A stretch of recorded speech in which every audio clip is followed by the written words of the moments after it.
अपना अपना काम। मिट्ठू तोता, मिनी मुर्गी और चीकू चूहा तीनों दोस्त थे।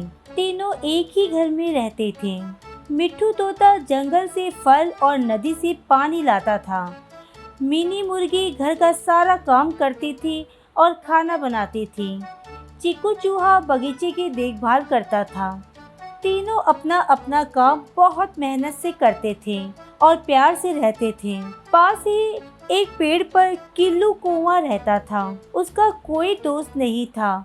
उसको सारा काम अकेले करना पड़ता था। उसको तोते और मुर्गी की दोस्ती अच्छी नहीं लगती थी। एक दिन मिट्ठू तोता फल लाने गया।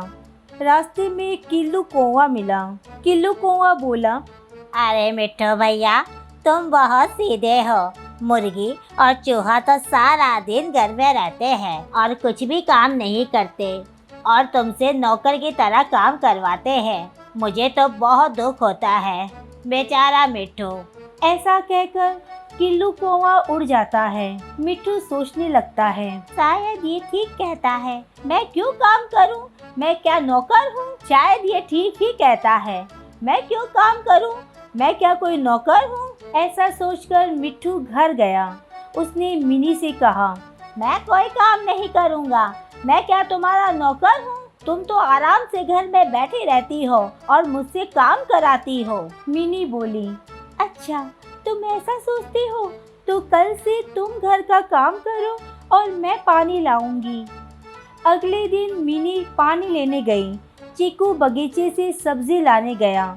मिट्ठू खाना बनाने लगा। उसको तो खाना बनाना आता ही नहीं था। उसके हाथ जल गए, खाना भी जल गया। वह रोने लगा।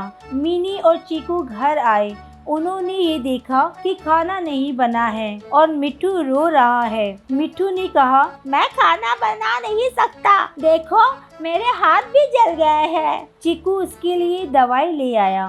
मिनी ने उसके हाथों में दवाई लगाई, फिर खाना बनाया। तीनों दोस्त खाना खाने बैठे। मिनी ने कहा, घर का काम करने से कोई नौकर या मालिक नहीं बनता। कोई भी काम छोटा या बड़ा नहीं होता। सबको मिलकर काम करना चाहिए। जो काम तुम अच्छे से कर सकते हो वही करना चाहिए। अगले दिन से तीनों अपना अपना काम फिर से करने लगे और प्यार से रहने लगे।